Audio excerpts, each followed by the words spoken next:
Hello friends, जय हिंद। आज हम लोग होने वाले रीट एग्ज़ाम के लिए सीडीपी की 5 प्रैक्टिस सेट एक साथ कंप्लीट करेंगे, जिसमें से हम लोग 150 क्वेश्चन पढ़ेंगे इस वीडियो में। और एक प्रैक्टिस सेट हमारा 30 नंबर का होगा, जो रीट लेवल 1 और लेवल 2 दोनों के लिए बेहद महत्वपूर्ण है। और अगर आपको वीडियो अच्छा लगे तो चैनल को सब्सक्राइब करें, वीडियो को लाइक करें, कमेंट करें। तो चलिए देखते हैं, यहाँ पे क्वेश्चन दिया गया है। कोहलबर्ग का सिद्धांत निम्नलिखित में से किस विकास से संबंधित है? भाषा विज्ञान, सामाजिक विकास, नैतिक विकास या फिर शारीरिक विकास से? तो इस क्वेश्चन का आंसर हो जाएगा कि कोहलबर्ग ने सिद्धांत दिया था नैतिक विकास के बारे में। किसके बारे में? नैतिक विकास के बारे में। और इन्होंने 3 स्तर बताए थे और 6 चरण बताए थे। कितने स्तर बताए थे? 3 स्तर, 6 चरण बताए थे। 3 स्तर जो है उनमें से प्रत्येक स्तर में 2-2 चरण थे। उसके बाद एक पॉइंट ये आपको नोट करना है जी, कोहलबर्ग का जो है सिद्धांत की आलोचना किसने की थी? यह बहुत ही क्वेश्चन पूछा जा रहा है कि इनके सिद्धांत की आलोचना किसने की थी। तो ये याद रखना आपको, कैरोल गिल्गिन ने। किसने? कैरोल गिल्गिन ने। कैरोल गिल्गिन कैरोल गिल्गिन ने इनकी आलोचना की थी, इनके सिद्धांत की। ये आपको पॉइंट याद रखना है। उसके बाद क्वेश्चन हमारा है, अविक्रमायोजित अधिगम का प्रत्यय किसने दिया था? हल, थॉर्नडाइक, स्किनर या फिर वाटसन ने? तो इसका आंसर हो जाएगा स्किनर ने। किसने दिया था? स्किनर ने। और इनके सिद्धांत को एक नाम और है, इनका जो है क्रिया प्रसूत अनुबंधन का सिद्धांत। क्रिया प्रसूत अनुबंधन का सिद्धांत किसने दिया? तो आंसर हो जाएगा स्किनर ने। या फिर नैमित्तिक अनुबंधन का सिद्धांत। नैमित्तिक अनुबंधन का सिद्धांत किसने दिया? तब भी क्या हो जाएगा आंसर? स्किनर ने दिया। उसके बाद बात की जाए कि पुनर्बलन का सिद्धांत किसने दिया था? पुनर्बलन का सिद्धांत किसने दिया? तो सीएल हल ने दिया था। किसने? सीएल हल ने दिया था। उसके बाद थॉर्नडाइक ने कौन सा सिद्धांत दिया था? तो प्रयास एवं त्रुटि का सिद्धांत दिया। कौन सा? प्रयास एवं त्रुटि का सिद्धांत दिया था। इनको शिक्षा मनोविज्ञान के जनक भी कहा जाता है। शिक्षा मनोविज्ञान के जनक किसको कहते हैं? थॉर्नडाइक को कहा जाता है। उसके बाद बात की जाए, थॉर्नडाइक ने किस पर प्रयोग किया था अपना? तो बिल्ली पर प्रयोग किया था। किस पर? बिल्ली पर प्रयोग किया था। मुख्य नियम कितने दिए थे? मुख्य नियम 3 दिए थे। कौन कौन से? तो याद रखना है आपको, पहला, दूसरा, तीसरा। पहला कौन है? अभ्यास का नियम। अभ्यास का नियम। दूसरा प्रभाव का नियम। उसके बाद तीसरा कौन सा? तीसरा है तत्परता का नियम। कौन सा नियम? तत्परता का नियम। ये 3 मुख्य नियम दिए थे। बात किया जाए गौड़ नियम कितने दिए थॉर्नडाइक ने? तो थॉर्नडाइक ने गौड़ नियम दिए थे 5। कितने नियम थे? 5 गौड़ नियम दिए थे। किस पर प्रयोग किया था? बिल्ली पर प्रयोग किया था अपना। बिल्ली पर प्रयोग किया था। ये सारे पॉइंट याद रखने हैं। उसके बाद एक पॉइंट और याद रखना, थॉर्नडाइक जो थे कौन से देश के मनोवैज्ञानिक थे? अमेरिका के मनोवैज्ञानिक थे। कहाँ के मनोवैज्ञानिक थे? अमेरिका के मनोवैज्ञानिक। कैसे मनोवैज्ञानिक थे? पशु मनोवैज्ञानिक थे। कैसे मनोवैज्ञानिक थे? पशु मनोवैज्ञानिक थे। पशु मनोवैज्ञानिक थे। तो ये सारी चीज़ें आपको याद रखनी है। उसके बाद बात किया जाए वाटसन की, तो वाटसन को व्यवहारवाद का जनक कहा जाता है। व्यवहारवाद के जनक किसको कहते हैं? जेबी वाटसन को। और इनका जो एक स्टेटमेंट बहुत ही ज़्यादा फेमस, इन्होंने कहा था कि तुम मुझे एक बालक दे दो, मैं उसे चोर, वकील, डॉक्टर जो तुम कहोगे मैं उसे वही बना दूंगा। तो ये आपको याद रखना है। उसके बाद अगला क्वेश्चन हमारा है, अगला क्वेश्चन तीसरा क्वेश्चन है, व्यवहारिक क्षमताओं में वह सापेक्ष स्थायी परिवर्तन जो कि प्रबलित अभ्यास का परिणाम होता है उसे क्या कहते हैं? अधिगम, अभिप्रेरणा, अवृत्ति या फिर अभिक्षमता? तो उसे कहा जाता है अधिगम। क्या कहते हैं?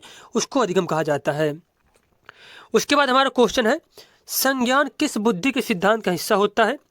प्रतिदर्श सिद्धांत का, समूह कारक सिद्धांत, गिलफोर्ड सिद्धांत या फिर फ्लूइड तथा क्रिस्टलाइट सिद्धांत? तो इस क्वेश्चन का आंसर हो जाएगा कि जो संज्ञान है किस बुद्धिक सिद्धांत का हिस्सा है? तो गिलफोर्ड के बुद्धिक सिद्धांत। किसका?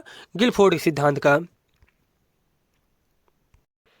अगला प्रश्न यहाँ पे दिया गया है, 8 वर्ष के सुधीर की मानसिक आयु 10 वर्ष है, उसकी बुद्धि लब्धि कितनी हो गई? तो बुद्धि लब्धि का फार्मूला क्या होता है? बुद्धि लब्धि का जो है फार्मूला होता है, ये आपको याद रखना है, मानसिक आयु बटे वास्तविक आयु, वास्तविक आयु इंटू 100। मानसिक आयु अपान वास्तविक आयु इंटू 100, यह फार्मूला होता है। तो इसके अनुसार हम लोग इस क्वेश्चन को सॉल्व करेंगे। मानसिक आयु कितनी है? मानसिक आयु 10 वर्ष है और 8 वर्ष क्या है? वास्तविक आयु है। तो 10 बटे हम लोग करेंगे 8 इंटू 100 कर देंगे।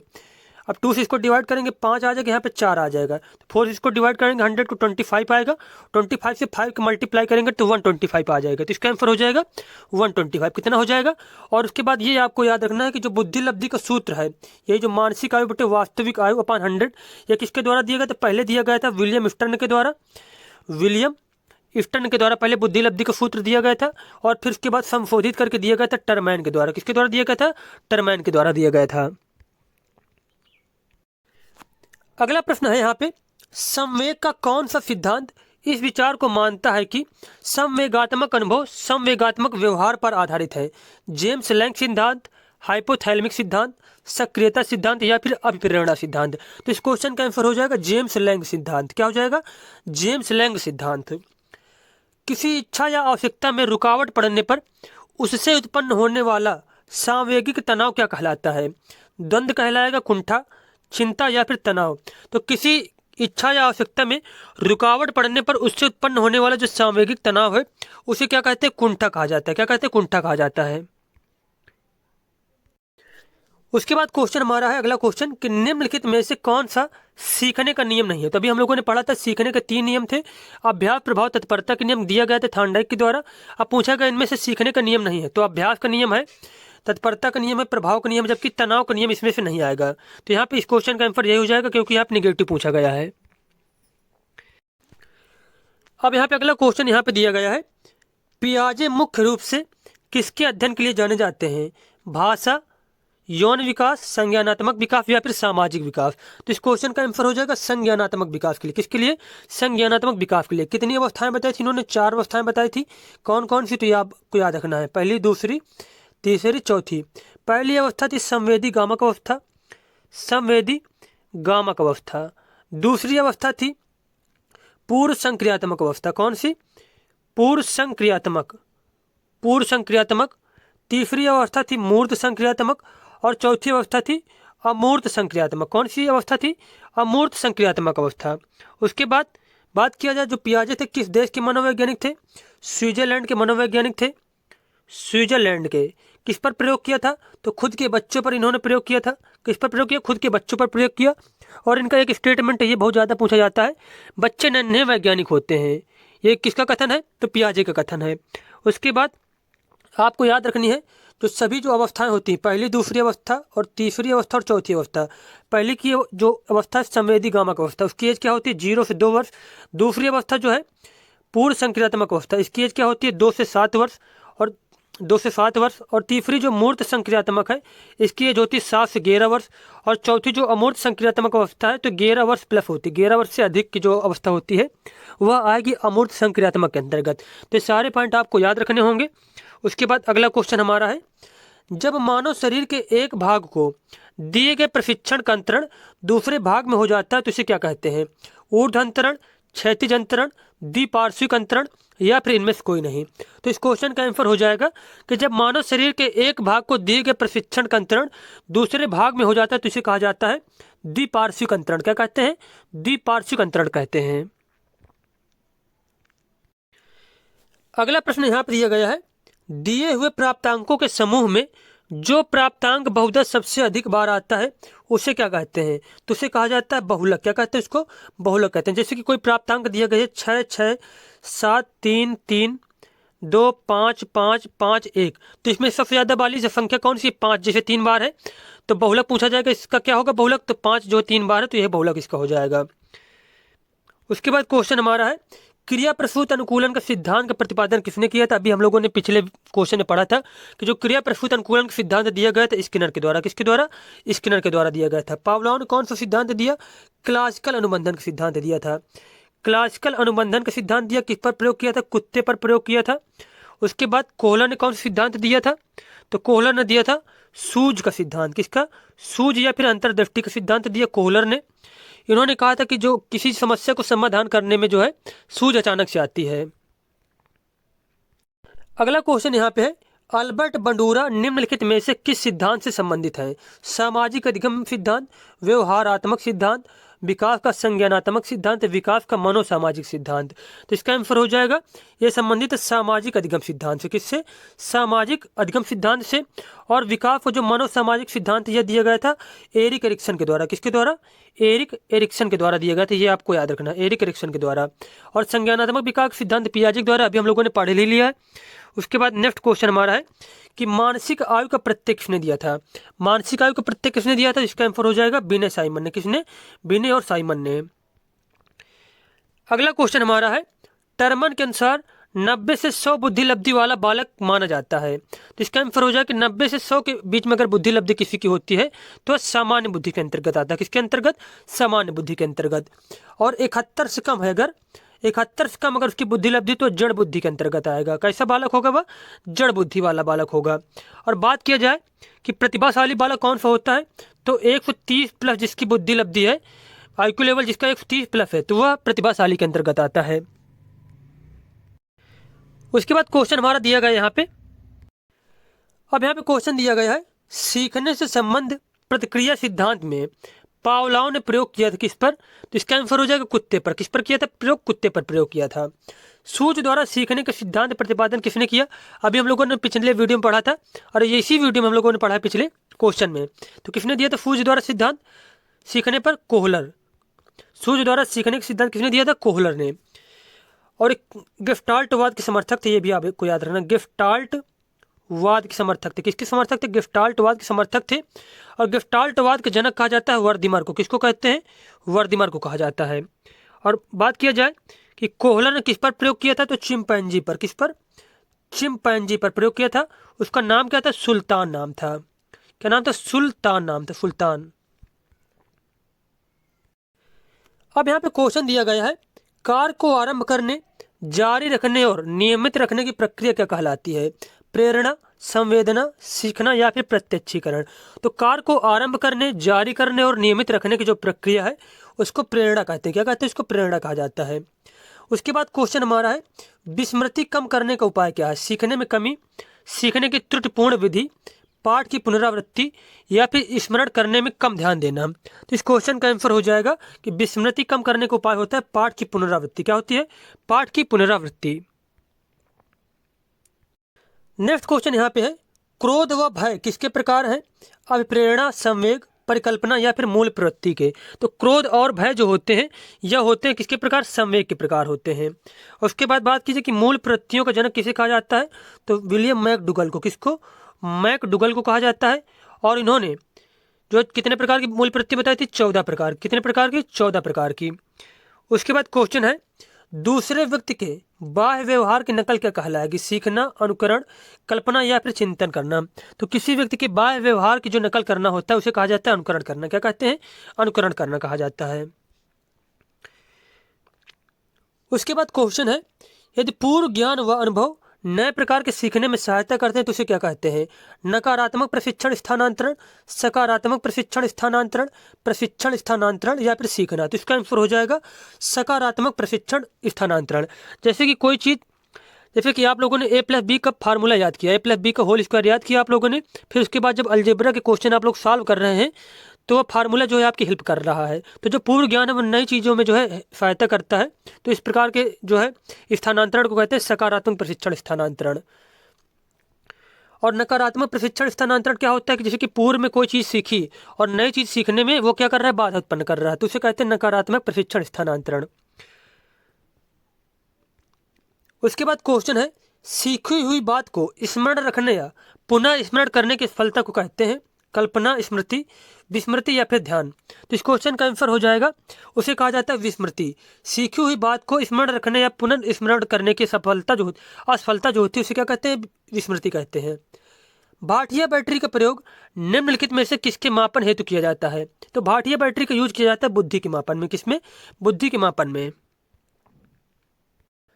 अगला क्वेश्चन है, हाल का सिद्धांत निम्नलिखित में से किसकी व्याख्या करता है? बुद्धि की प्रकृति की, अधिगम्य प्रेरक भूमिका की, मूल्यों के विकास की या फिर किशोर मनोविज्ञान की। तो इस क्वेश्चन का आंसर हो जाएगा किशोरों के मनोविज्ञान। किसकी? किशोर मनोविज्ञान की। मानव व्यक्ति के मनोलैंगिक विकास को निम्नलिखित किसने महत्व दिया था? कमेनियस, हॉल, हॉलिंगवर्थ या फिर फ्रायड ने। तो मनोलैंगिक विकास को जो है परिभाषित किया या प्रतिपादन किया था सिगमंड फ्रायड ने। किसने? सिगमंड फ्रायड ने। और इनको मनोविश्लेषणवाद का जनक कहते हैं। किसका जनक कहते हैं? मनोविश्लेषणवाद का। ये भी आप लोग नोट कर सकते हैं, मनोविश्लेषणवाद का जनक किसके कहते हैं? सिगमंड फ्रायड को कहते हैं। उसके बाद अगर क्वेश्चन पूछा जाए, मनोलैंगिक न पूछा जाए, मनोसामाजिक पूछा जाए, तब आपको आंसर देना है, किसे आंसर देना है? एरिक एरिक्सन को। एरिक एरिक्सन को। मनोसामाजिक एरिक एरिक्सन और मनोलैंगिक फ्रायड। नेक्स्ट क्वेश्चन है, मनोविज्ञान की प्रथम प्रयोगशाला को किसने स्थापित किया था? तो इसका आंसर हो जाएगा विलियम वुंट ने। किसने? विलियम वुंट ने। कब किया था? 1879 में किया था। कहाँ पे किया था? जर्मनी में किया था। जर्मनी में कहाँ पे किया था?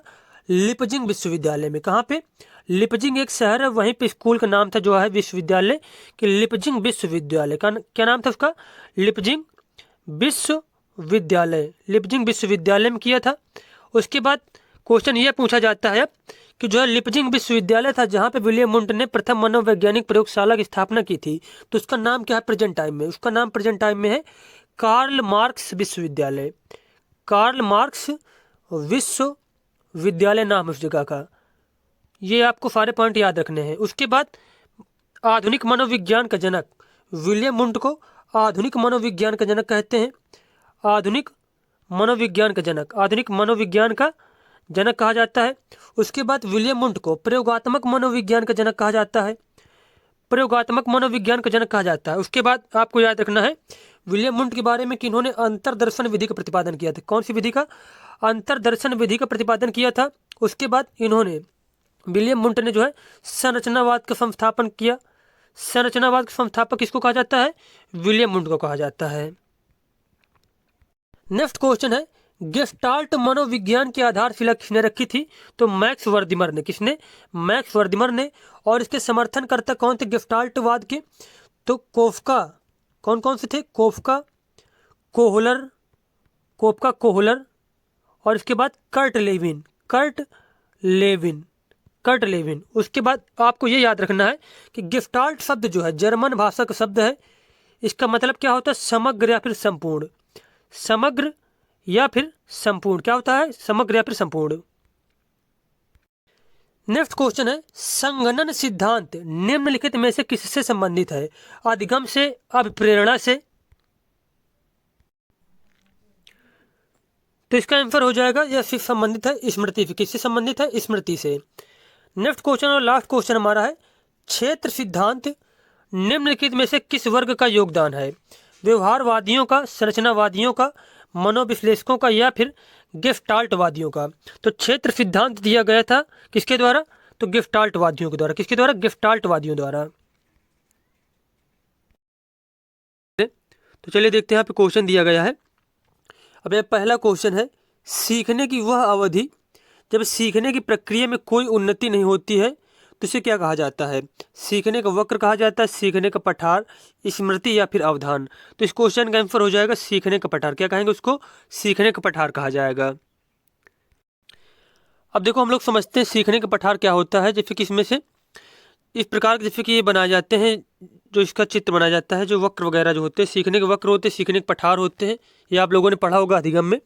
तो इसमें से क्या होता है कि जब प्रयास किया जाता है तो पहले कुछ वृद्धि होगी, कुछ वृद्धि होगी सीखने में, फिर उसके बाद एक समय ऐसा आएगा कि जैसे कि ये लाइन है जो एकदम सीधी पड़ जाएगी। अब इसमें प्रयासों के बावजूद भी कितने भी मतलब प्रयास करो, इतना वृद्धि होने के बाद फिर चाहे कितना भी प्रयास करो, कुछ भी सीखने में जो है उन्नति नहीं हो रही है। तो एक समय पे आकर जो सीखने की जो वृद्धि है वह रुक जाती है, तो उसे क्या कहते हैं? सीखने का पठार कहते हैं। तो यहाँ पे बी वाला ऑप्शन सही हो जाएगा। देखते हैं अगला क्वेश्चन। सामान्य संयुक्त कोशिका में गुणसूत्रों के जोड़े कितने होते हैं? तो सामान्य संयुक्त कोशिका में गुणसूत्रों के जोड़े होते हैं 23। कितने होते हैं? 23 होते हैं। उसके बाद क्वेश्चन दिया गया है बुद्धि लब्धि निकालने का सूत्र क्या होता है? तो बुद्धि लब्धि निकालने का जो सूत्र है वह होता है मानसिक आयु बटे वास्तविक आयु इंटू 100। क्या होता है? मानसिक आयु अपान वास्तविक आयु इंटू 100। तो यहाँ पे सी वाला ऑप्शन हमारा सही हो जाएगा। और कई बार क्वेश्चन पूछा जाता है कि जो है मानसिक जो है बुद्धि लब्धि निकालने का सूत्र है ये किसके द्वारा दिया गया था? तो दिया गया विलियम स्टर्न के द्वारा। किसके द्वारा? विलियम स्टर्न के द्वारा दिया गया था पहली बार, और उसके बाद फिर संशोधित करके टर्मैन के द्वारा दिया गया था।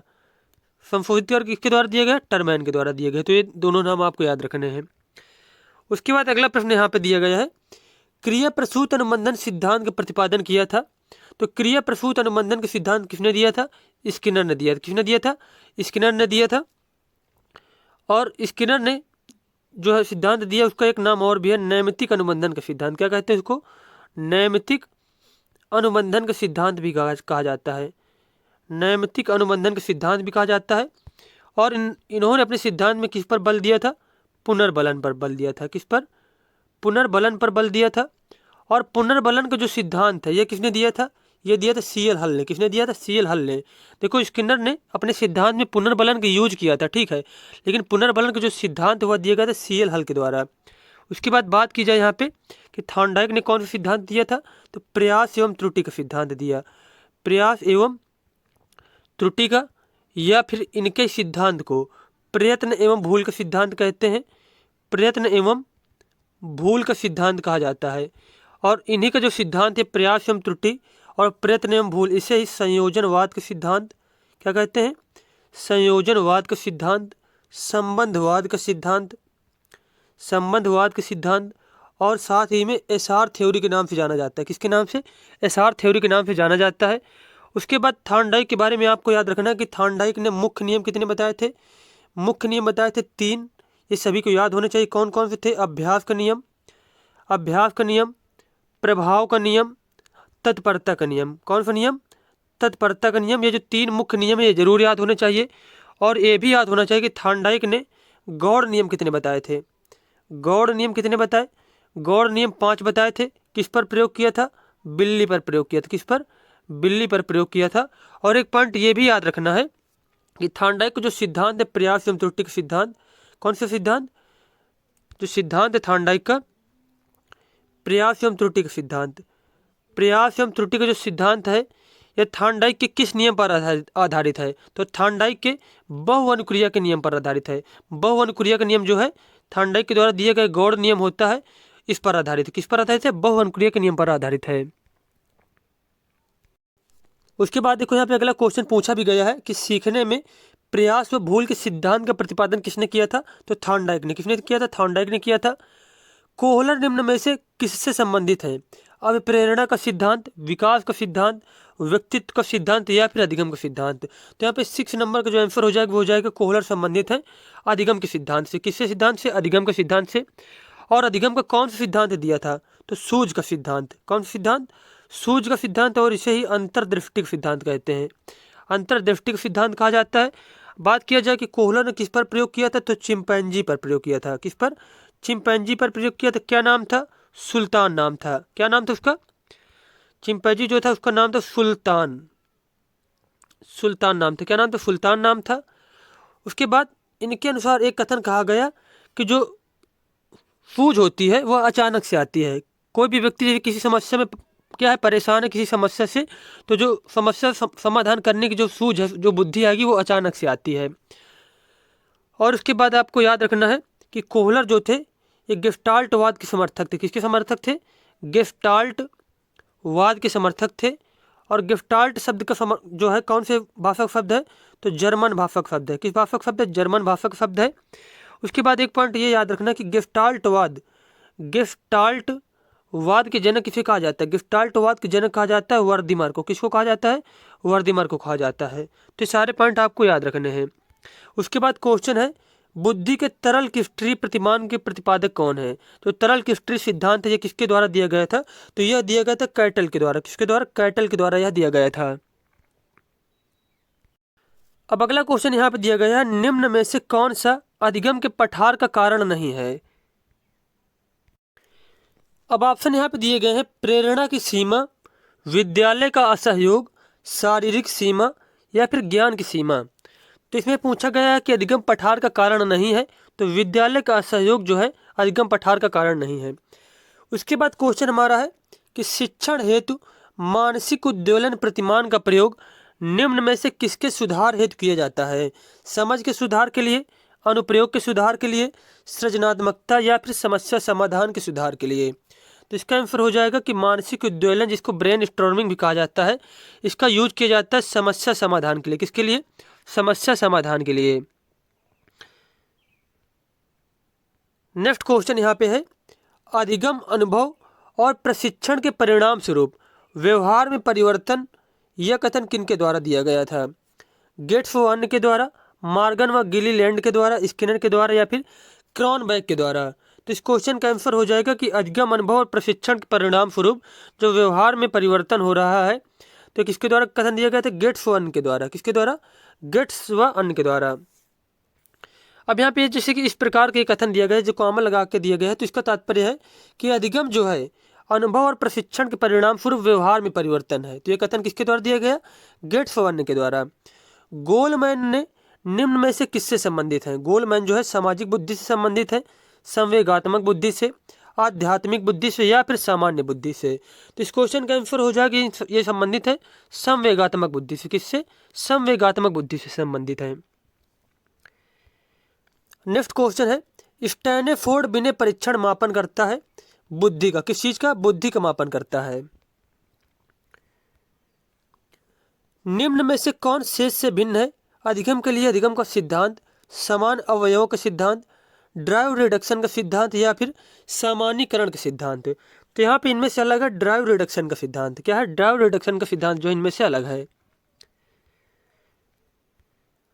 अगला प्रश्न यहाँ पे दिया गया है कि अंतर्मुखी व्यक्तित्व एवं बहिर्मुखी व्यक्तित्व का वर्गीकरण किसने किया था? फ्रायड ने, युंग ने, मन ने, या फिर आलपोर्ट ने। तो यहाँ पे 14 नंबर का सही आंसर हो जाएगा कि अंतर्मुखी व्यक्तित्व और बहिर्मुखी व्यक्तित्व का वर्गीकरण किया था युंग ने। किसने किया था? युंग ने किया था। संज्ञानात्मक संपत्ति का न्यूनतम स्तर क्या होता है?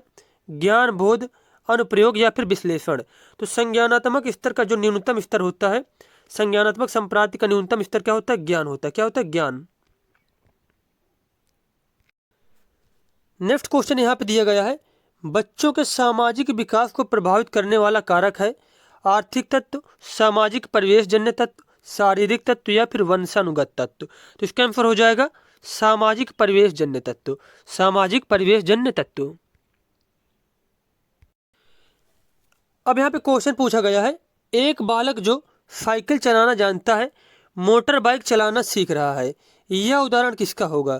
क्षैतिज अधिगम अंतरण का, ऊर्ध्व अधिगम अंतरण का, द्विपार्श्विक अधिगम अंतरण का, या फिर कोई भी अधिगम अंतरण का नहीं है यहाँ पे। तो यहाँ पे 17 नंबर का आंसर हो जाएगा ऊर्ध्व अधिगम अंतरण का। किसका एग्जाम्पल है? ऊर्ध्व अधिगम अंतरण का। निम्न में से कौन सा शारीरिक विकास का एक प्रमुख नियम है? तो यहाँ पे पूछा गया कि जो शारीरिक विकास का एक प्रमुख नियम बताना हमें कि मानसिक विकास से भिन्नता का नियम, अनियमित विकास का नियम, द्रुतगामी विकास का नियम, कल्पना और संवेगात्मक विकास से संबंध। तो यहाँ पे 18 नंबर का सही आंसर हो जाएगा कि जो शारीरिक विकास के प्रमुख नियम क्या है इनमें से? तो द्रुतगामी विकास का नियम। कौन सा नियम? द्रुतगामी विकास का नियम। नेक्स्ट क्वेश्चन है, निम्न में से कौन सा विकास का सिद्धांत नहीं है? अनुकूलित प्रत्यावर्तन का सिद्धांत, निरंतर विकास का सिद्धांत, परस्पर संबंध का सिद्धांत, समान प्रतिमान सिद्धांत है। तो यहाँ पे 19 नंबर का आंसर हो जाएगा कि अनुकूलित प्रत्यावर्तन का सिद्धांत जो है यह विकास का सिद्धांत नहीं है। जबकि बात की जाए जो निरंतर विकास का सिद्धांत, ये सही है बिल्कुल कि जो विकास का सिद्धांत है इसके अनुसार विकास जो होता है वह संपूर्ण जीवन की प्रत्येक व्यक्ति का कुछ न कुछ विकास होता रहता है। अब बात की जाए कि शुरुआत कब होती है विकास की, तो गर्भावस्था से विकास की शुरुआत हो जाती है, या फिर प्रसव पूर्व अवस्था से। प्रसव पूर्व अवस्था से जो है विकास की शुरुआत होने लगती है। और कब तक विकास होता है? तो प्रत्येक व्यक्ति की जब तक मृत्यु नहीं हो जाती है तब तक क्या विकास होता रहता है। यह बताता है हमारा निरंतरता का सिद्धांत। क्या बताता है कि प्रत्येक व्यक्ति का जो है विकास जन्म से लेकर और जन्म के पहले से गर्भावस्था से लेकर मृत्यु तक होता रहता है। उसके बाद परस्पर संबंध का सिद्धांत यह बताता है कि प्रत्येक जो विकास होता है एक प्रकार का विकास दूसरे प्रकार के विकास से संबंधित होता है। जैसे किसी व्यक्ति का जो है शारीरिक विकास उसके मानसिक विकास से संबंधित होगा। अगर शारीरिक विकास में कुछ दिक्कत है, शरीर में कुछ दिक्कत है, तो उसके अन्य पार्ट भी जो है मानसिक भी और मतलब संवेगात्मक भी, इन सब में क्या है प्रॉब्लम होने लगेगी। जैसे किसी बच्चे का पेट दर्द हो रहा है, उससे कहा जाए कि कोई चीज़ अच्छी से पढ़ो तो क्या पढ़ पाएगा, मतलब अन्य कार्य कर पाएगा, क्योंकि उसका जो एक विकास वो दूसरे पर निर्भर है, मतलब संबंधित है। उसके बाद समान प्रतिमान का सिद्धांत यह बताता है कि प्रत्येक व्यक्ति का विकास जो होता है वह अपनी ही जात के अनुरूप होता है। जैसे कि कोई घोड़ा है तो उसका जो विकास होगा जो उसके पूर्वज है घोड़े के ही अनुसार विकास होगा, ना कि उसका जैसे कि कुत्ते के अनुसार वह छोटा होगा और ना ही हाथी इतना बड़ा हो पाएगा। तो यह बताता है कि समान प्रतिमान का सिद्धांत प्रत्येक जो व्यक्ति है, प्रत्येक प्राणी है, उसका विकास जो होता है उसकी जात के अनुरूप होता है। उसके बाद 20 नंबर क्वेश्चन हमारा है। अब यहाँ पे 20 नंबर क्वेश्चन पूछा गया है कि विकास के परिणाम स्वरूप नवीन विशेषताएं और नवीन योग्यताएं प्रकट होती हैं, यह कथन किसने दिया था? तो यह कथन दिया गया था हरलॉक के द्वारा। किसके द्वारा? हरलॉक के द्वारा। उसके बाद क्वेश्चन है, मूल प्रवृत्तियों को 14 प्रकार से किसने वर्गीकृत किया था? तो मैकडूगल ने। किसने? मैकडूगल ने। नेक्स्ट क्वेश्चन है, किसी दूसरी वस्तु की अपेक्षा एक वस्तु पर चेतना का केंद्रीकरण अवधान है, यह कथन किसका है? यह कथन है डम्बिल का। डम्बिल ने क्या कहा था कि किसी दूसरी वस्तु की अपेक्षा एक वस्तु पर चेतना का केंद्रीकरण क्या है? अवधान है। निम्न में से कौन सा सीखने के मुख्य नियमों में शामिल नहीं है? तभी हम लोगों ने जो है सीखने के 3 जो मुख्य नियम दिए गए थे थॉर्नडाइक के द्वारा, वो हम लोगों ने पढ़े थे। कौन कौन से? अभ्यास, प्रभाव, तत्परता का। अब यहाँ पे क्वेश्चन ये पूछ लिया गया है कि सीखने के मुख्य नियमों में शामिल नहीं है, तो तत्परता का नियम, अभ्यास का नियम और प्रभाव का नियम, ये क्या तीनों है? मुख्य नियम है। जबकि बहुअनुक्रिया का नियम हम लोगों ने पढ़ा था कि यह क्या है? गौण नियम है। तो इसका आंसर हो जाएगा सी नंबर, कि जो सीखने के मुख्य नियमों में जो बहुअनुक्रिया का नियम ये शामिल नहीं है। अगला क्वेश्चन है, 12 वर्ष से 16 वर्ष के बच्चों के लिए हिंदी में डॉक्टर एस जलोटा ने कौन सा परीक्षण प्रतिपादित किया था? अशाब्दिक बुद्धि परीक्षण, साधारण मानसिक योग्यता परीक्षण, चित्रांकन परीक्षण या फिर आर्मी अल्फा परीक्षण? तो इस क्वेश्चन का आंसर हो जाएगा साधारण मानसिक योग्यता परीक्षण। डॉक्टर एस जलोटा ने कौन सा परीक्षण प्रतिपादित किया था? साधारण मानसिक योग्यता परीक्षण। साधारण मानसिक योग्यता परीक्षण। अब यहाँ पे क्वेश्चन है, निम्न में से कौन से युग्म सही नहीं है? सीखने का उद्दीपक अनुक्रिया सिद्धांत थॉर्नडाइक ने दिया, बिल्कुल सही है। सीखने का क्रिया प्रसूत अनुबंधन का सिद्धांत बीएफ स्किनर ने दिया, ये भी सही है। सीखने का क्लासिकल अनुबंधन का सिद्धांत पावलोव ने दिया, ये भी सही है। सीखने का समग्र सिद्धांत ये दिया था हल ने, ये ऑप्शन बिल्कुल गलत हो जाएगा। सीखने का समग्र का सिद्धांत हल ने दिया, ये ऑप्शन बिल्कुल ही गलत हो जाएगा। तो इस क्वेश्चन का अनुसार जो है यही आंसर हो जाएगा, इसमें से गलत पूछा गया है। अगला क्वेश्चन है, ग्रंथियों के आधार पर व्यक्तित्व के विभिन्न प्रकारों की चर्चा किसने की थी? क्रेसमर ने, युंग ने, कैनन ने या फिर स्प्रेंजर ने? तो यहाँ पे 26 नंबर का आंसर हो जाएगा कि ग्रंथियों के आधार पर विभिन्न प्रकारों की जो है चर्चा की थी व्यक्तित्व की, कैनन ने। किसने? कैनन ने। बुद्धि के द्विकारक सिद्धांत का प्रतिपादन किसने किया था? तो द्विकारक सिद्धांत का प्रतिपादन किया था स्पीयरमैन ने। किसने? स्पीयरमैन ने। अगला क्वेश्चन है, निम्न में से किनका नाम सुजनन शास्त्र के पिता से जुड़ा है? तो गॉल्टन का नाम। किसका नाम? गॉल्टन का। सृजनात्मकता मौलिक परिणामों को अभिव्यक्त करने की मानसिक प्रक्रिया है, यह कथन किसके द्वारा दिया गया था? क्रो एंड क्रो के द्वारा। किसके द्वारा? क्रो एंड क्रो ने कहा था कि सृजनात्मकता जो है मौलिक परिणामों को अभिव्यक्त करने की मानसिक प्रक्रिया है। उसके बाद 30 नंबर और लास्ट क्वेश्चन हमारा है कि विद्रोह की भावना की प्रवृत्ति निम्न में से किस अवस्था से संबंधित है? बाल्यावस्था, किशोरावस्था, शैशवावस्था, पूर्व किशोरावस्था या फिर मध्य किशोरावस्था से? तो इस क्वेश्चन का आंसर है 30 नंबर का कि जो विद्रोह की भावना जो संबंधित है मध्य किशोर। पहला क्वेश्चन है, कक्षा में अनुशासन बनाए रखने के लिए सर्वाधिक प्रभावशाली उपाय क्या है? अनुशासनहीन छात्रों को कक्षा से बाहर निकाल देना चाहिए, शिक्षण को रोचक एवं व्यवहारिक बनाना चाहिए, छात्रों के अभिभावकों को सूचित करना चाहिए, अनुशासनहीन छात्रों को विशिष्ट सुविधाएं प्रदान करना चाहिए। तो इसका आंसर हो जाएगा, कक्षा में अनुशासन बनाए रखने के लिए सर्वाधिक प्रभावशाली उपाय होता है शिक्षण को रोचक एवं व्यवहारिक बनाना। शिक्षण को रोचक एवं व्यवहारिक बनाना। उसके बाद क्वेश्चन दिया गया है, शैशवावस्था में बच्चों के क्रियाकलाप कैसे होते हैं? तो शैशवावस्था में बच्चों के क्रियाकलाप होते हैं मूल प्रवृत्त्यात्मक। कैसे होते हैं? मूल प्रवृत्त्यात्मक होते हैं।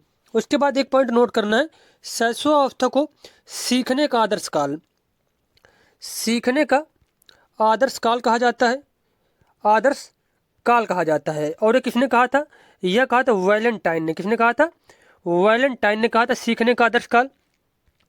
उसके बाद शैशवावस्था में बच्चों के वृद्धि और विकास सर्वाधिक तीव्र गति से होता है।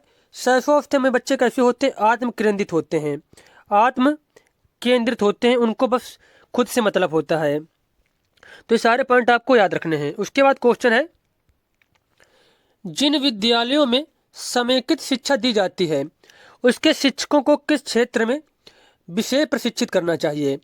विशेष आवश्यकता वाले बच्चों की पहचान और शिक्षण, व्याख्यान विधि द्वारा शिक्षण, क्रियात्मकता के साथ शिक्षण या फिर उपयुक्त में से कोई नहीं? तो इसका आंसर हो जाएगा कि जिन विद्यालयों में समेकित शिक्षा दी जाती है उसके शिक्षकों को किस क्षेत्र में विशेष प्रशिक्षित करना चाहिए। तो विशेष आवश्यकता वाले बच्चों की पहचान और शिक्षण में, विशेष आवश्यकता वाले बच्चों की पहचान और शिक्षण में। नेक्स्ट क्वेश्चन है, कक्षा में विद्यार्थियों को अधिगम के लिए प्रेरित करने हेतु किस युक्ति का अनुप्रयोग आप नहीं कर सकते हैं। छात्रों में स्वस्थ प्रतिस्पर्धा स्थापित करना, उन्हें आत्मगौरव की अनुभूति कराना, उनकी अत्यधिक प्रशंसा करना, गतिविधि आधारित शिक्षण अधिगम विधियों का अनुप्रयोग करना। तो इस क्वेश्चन का आंसर हो जाएगा, यहाँ पे पूछा गया है कि उन्हें क्या नहीं करना चाहिए। कक्षा में विद्यार्थियों को अधिगम के लिए प्रेरित करने हेतु किस युक्ति का अनुप्रयोग आप नहीं करते हैं। तो इसका आंसर हो जाएगा उनकी अत्यधिक प्रशंसा करना, उनकी अत्यधिक प्रशंसा करना। अगला प्रश्न यहाँ पर दिया गया है, बुद्धि एवं सृजनात्मकता में किस प्रकार का सहसंबंध पाया गया है। धनात्मक, ऋणात्मक, शून्य या फिर ये सभी। तो बुद्धि एवं सृजनात्मकता में किस प्रकार का संबंध पाया जाता है। धनात्मक संबंध। कैसा धनात्मक संबंध। अपनी कक्षा के एक विद्यार्थी की प्रवृत्ति को यदि शिक्षक बदलना चाहता है तो उसे क्या करना चाहिए। विद्यार्थी के साथ कड़ाई से पेश आना होगा, या फिर कक्षा के अन्य विद्यार्थियों को उससे न जानने योग्य दूरी बनाए रखने के लिए कहना होगा। उसके समूह के सभी सदस्यों की प्रवृत्ति बदलनी होगी। विद्यार्थियों को पढ़ने के प्रति प्रेरित करना होगा। तो इसका आंसर हो जाएगा विद्यार्थियों को पढ़ने के प्रति प्रेरित करना होगा। उसके बाद क्वेश्चन है, विकास का वही संबंध परिपक्वता से है जो उद्दीपन का संबंध होता है किससे। प्रतिक्रिया से। किससे। प्रतिक्रिया से।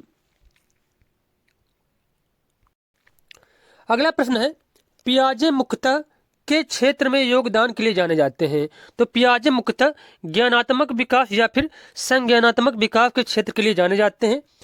पियाजे किस देश के मनोवैज्ञानिक थे। स्विट्जरलैंड के मनोवैज्ञानिक थे। स्विट्जरलैंड के मनोवैज्ञानिक थे। इनकी एक बहुत फेमस पुस्तक है द लैंग्वेज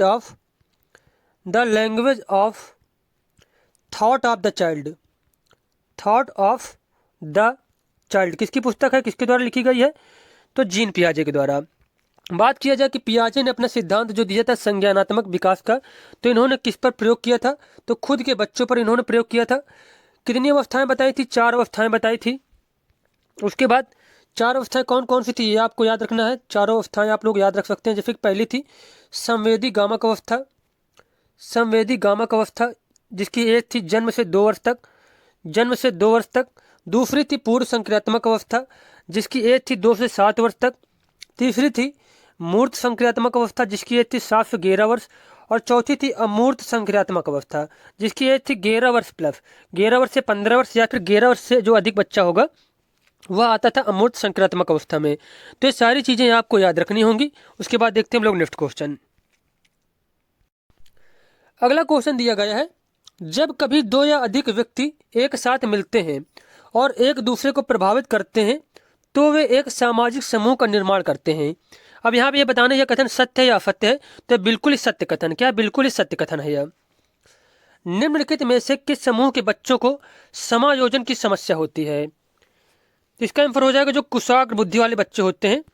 कुशाग्र बुद्धि के जो बच्चे होते हैं उनको जो है समायोजन की समस्या होती है। उसके बाद क्वेश्चन दिया गया है, किसी शिक्षक को यदि यह लगता है कि उसका एक विद्यार्थी जो पहले विषय वस्तु को भली प्रकार सीख रहा था उसमें स्थिरता आ गई है, शिक्षक उसे क्या समझना चाहिए। तो इस क्वेश्चन का आंसर हो जाएगा यहाँ पे या फिर क्या करना चाहिए शिक्षक को। तो विद्यार्थी को प्रेरित करना चाहिए। क्या करना चाहिए। विद्यार्थी को प्रेरित करना चाहिए। उसके बाद क्वेश्चन है, बच्चों के सामाजिक विकास में का विशेष महत्व है। खेल का, बाल साहित्य का, दिनचर्या का या फिर संचार माध्यम का। तो इस क्वेश्चन का आंसर हो जाएगा खेलों का। किसका। खेलों का। अगला क्वेश्चन दिया गया है, भाटिया बैटरी का प्रयोग निम्नलिखित में से किसके परीक्षण हेतु किया जाता है। तो बुद्धि के परीक्षण हेतु। किसके लिए। बुद्धि के परीक्षण हेतु। कोहलबर्ग का विकास सिद्धांत निम्नलिखित में से किससे संबंधित है। तो कोहलबर्ग ने बताया था नैतिक विकास का सिद्धांत। कौन सिद्धांत। नैतिक विकास का सिद्धांत बताया था। उसके बाद आपको यह याद रखना कि कोहलबर्ग के सिद्धांत की आलोचना किसने की थी। बहुत ही ज़्यादा इंपॉर्टेंट क्वेश्चन अब जो शिक्षक भर्ती के एग्जाम हो रहे हैं, टीचिंग एग्जाम, उन सभी में क्वेश्चन पूछा जा रहा है ज़्यादातर कि इसकी आलोचना किसने की थी। तो कैरोल गिल्गिन ने। किसने, ये आप नोट कर लीजिए। इनकी जो कोहलबर्ग के सिद्धांत की आलोचना की थी कैरोल गिल्गिन ने। कैरोल गिल्गिन ने। ये आपको बहुत ही इंपॉर्टेंट क्वेश्चन है, आपको याद रखना है। उसके बाद याद करना है कि कोहलबर्ग ने कितने चरण बताए थे। तो 6 चरण बताए थे और 3 स्तर बताए थे। एक स्तर में 2 चरण थे। तो ये चीज़ें आपको याद रखनी है। अगला प्रश्न दिया गया है, शिक्षण प्रक्रिया में निम्नलिखित में से किसका भली प्रकार ध्यान रखना चाहिए। विद्यार्थियों की सक्रिय सहभागिता का, अनुशासन और नियमित उपस्थिति का, गृह कार्य की जांच में लगन का, विषय वस्तु का कठिनाई स्तर। तो इस क्वेश्चन का आंसर हो जाएगा कि शिक्षण प्रक्रिया में सबसे ज़्यादा ध्यान रखना चाहिए विद्यार्थियों की सक्रिय सहभागिता का। विद्यार्थियों की सक्रिय सहभागिता का।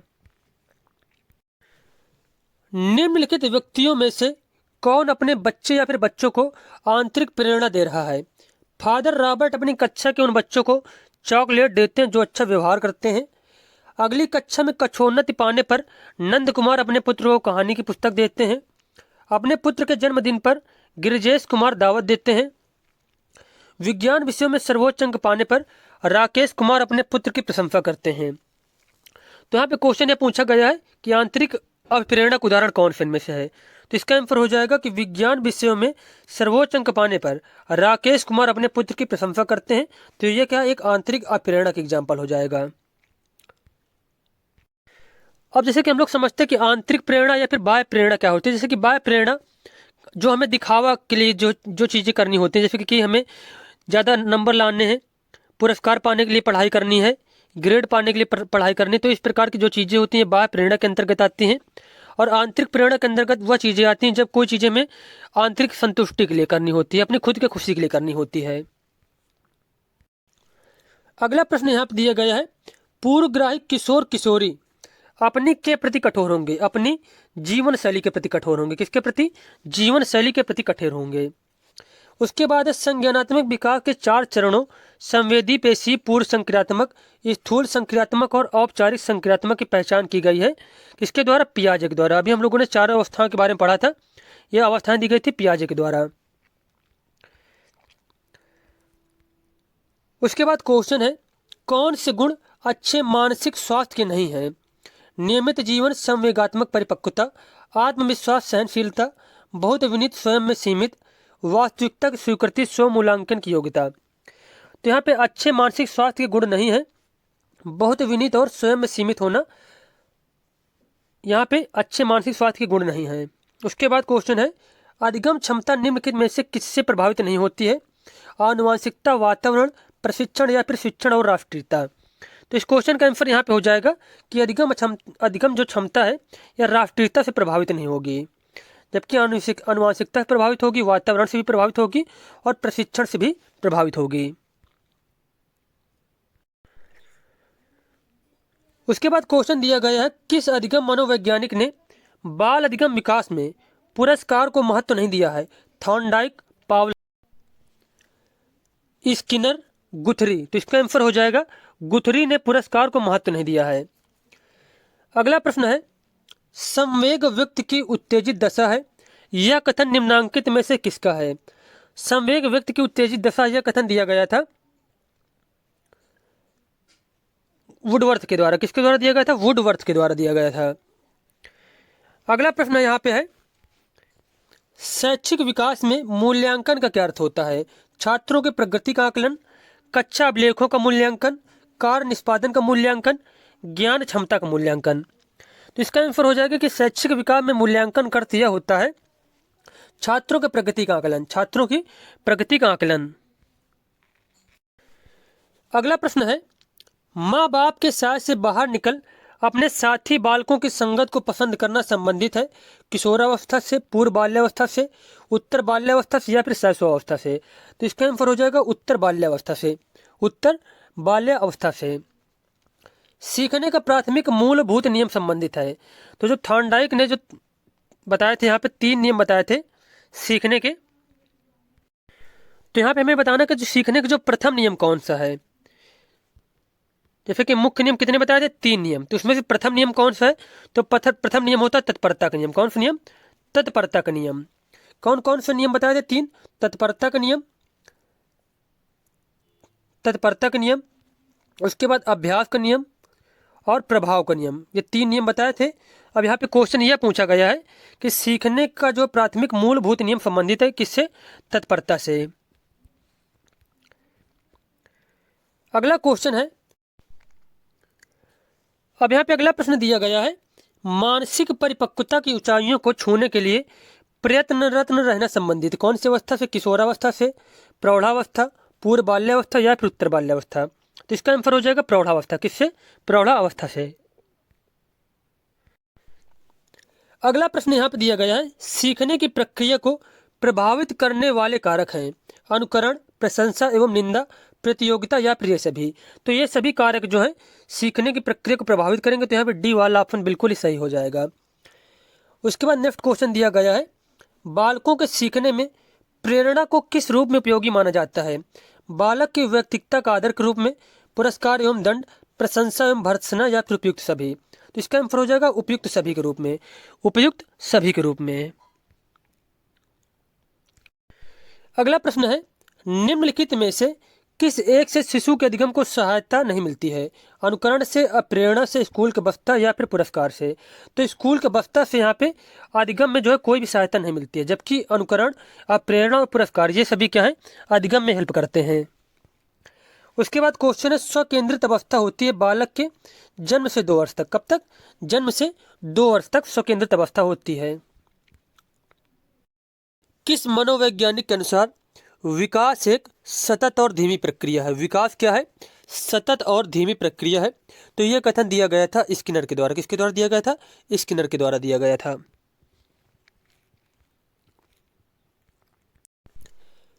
किसी वस्तु के स्थायित्व की अवधारणा पियाजे के विकास के में प्राप्त हो जाती है। मतलब पियाजे की कौन सी अवस्था में वस्तु स्थायित्व की अवधारणा प्राप्त हो जाती है।